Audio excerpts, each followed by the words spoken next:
64년 만에 아시안컵 우승에 도전했던 축구 대표팀의 여정이 준결승에서 멈췄습니다. 많은 분들이 새벽까지 못 주무시고 경기 지켜보셨을 텐데요. 이 소식도 나눠보겠습니다. KBS 스포츠 취재부 박주미 기자 나와 있습니다. 박 기자 어서 오세요. 안녕하세요. 우승까지 단 2걸음 남아 있었는데 결과가 아쉽네요. 네, 많은 분들이 아쉬워하셨을 겁니다. 4강에서 우리 축구대표팀이 피파 랭킹 87위 요르단에 2대0으로 졌습니다.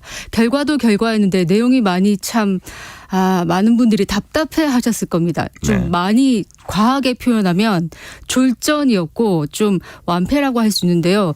유효 슈팅이 단 한 개도 없었다는 게 좀 많이 아쉬웠는데요. 손흥민 그리고 이강인, 황희찬 등 공격 최정예 3톱을 배치해서 선발로 내세웠는데 전반부터 상대 압박에 완전히 고전하면서 중원 싸움에서 완전히 밀렸었고요. 네. 그러면서 여러 차례 상대에게 기회를 내줬고 사실상 전반에 조현우 골키퍼의 선방이 아니었다면 실점을 많이 했을 거고 그러면서 겨우 무실점으로 버텼는데 16강 그리고 8강에서 연이은 연장 승부의 체력 저하 때문이었는지 그리고 또 김민재 선수의 또 공백 때문이었는지 후반 8분에 이제 알 라이마트에게 선제 실점하고 또 후반 21분에 요르단의 에이스죠. 알 타마리에게 추가골을 내주면서 2대0으로 지고 말았습니다. 사실 이제 2대0으로 진 것도 그렇지만 유효 슈팅이 한 개도 없었다는 점이 우리가 알던 대표팀이 맞나 이런 분들이 많았습니다. 이렇게 얘기하는 분들이. 네. 김민재 공백 또 그리고 말씀하신 대로 유효 슈팅이 하나도 없었다. 이건 참 뼈 아프고 무기력한 대목인데요. 확실히 16강, 8강에서 보여준 대표팀 모습과는 너무 달랐어요. 뭐가 문제였을까요? 사실 저도 이 경기를 보고서 제가 보고 있는 이 대표팀이 우리가 알던 대표팀이 맞냐 싶었던 게 네. 왜냐하면 요르단 같은 경우는 조별리그 2차전에서 우리가 상대해봤던 팀이고 그리고 16강과 8강전에서 우리 대표팀이 보여준 저력이 굉장했었기 때문에 사실상 쉽게 승리할 거라고 저는 낙관했었거든요. 네. 그런데 그런 모습이 전혀 보이지 않았습니다.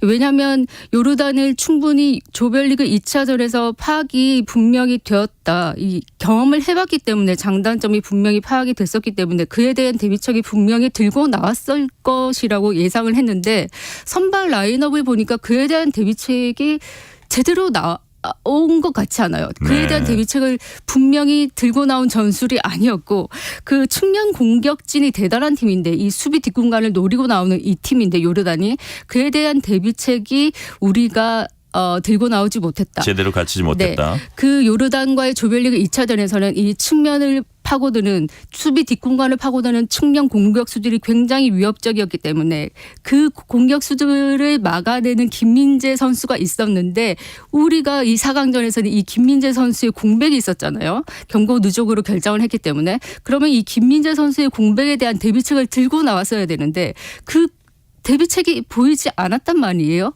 그렇다면 수비 조직력을 좀 더 탄탄하게 하거나 혹은 그 수비보다 앞서서 미드필드진에서 좀 더 탄탄하게 수비 대책을 들고 나왔어야 되는데 그에 대한 대비책이 없었고 그러면서 또 우리 선수들이 상당히 체력적으로 고전하고 있는데 그에 대한 대비책도 나오지 않았고 그런 상황에서 이 조별리그 2차전에 대한 것을 복귀를 했는지 이에 대한 의심이 나올 수밖에 없고 그러면서 이 많은 분들이 이 경기 결과에 대해서 우리 선수들의 개인기에만 의존해왔던 감독의 무전술에 대한 비판론이 굉장히 많이 들끓고 있고요. 그러면서 이제 많은 분들이 클린스만 감독을 이대로 계속 북중미 월드컵까지 계속 신임해서 끌고 가야 되는지에 대한 비판도 많이 나오고 있는 상황입니다. 네. 그런데 이제 클린스만 감독은 경기 후 기자회견에서 앞으로 한국에 돌아가서 이 대회를 경험으로 잘 분석해서 북중미 월드컵을 잘 준비하겠다 이렇게 얘기를 하고 있어서 어떻게 해야 될지 많은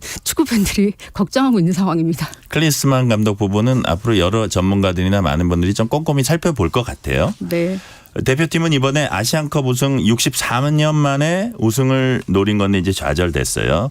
근데 우리가 월드컵에서도 4강에 오르고 16강에 오르고 뭐 강팀 독일도 이기고 이러잖아요. 네. 근데 왜 유독 이렇게 아시안컵 우승이 어려운 건가요? 우리 대표팀이 사실 2번 우승은 했잖아요. 네. 근데 그게 64년 전이란 말입니다. 초대 대회 1956년과 1960년 대회 우승을 했는데 그때는 지금보다는 규모가 좀 작았어요. 4개국이 출전했던 대회라서 그때 우승했다고 하기에는 조금 우리가 좀 그렇죠. 근데 그때와 규모가 다르다는 점, 그리고 그때 이후에는 중동이 좀 강세를 했고, 그때 당시에 중동이라고 하면 우리가 낯설었던 경험이 있고요.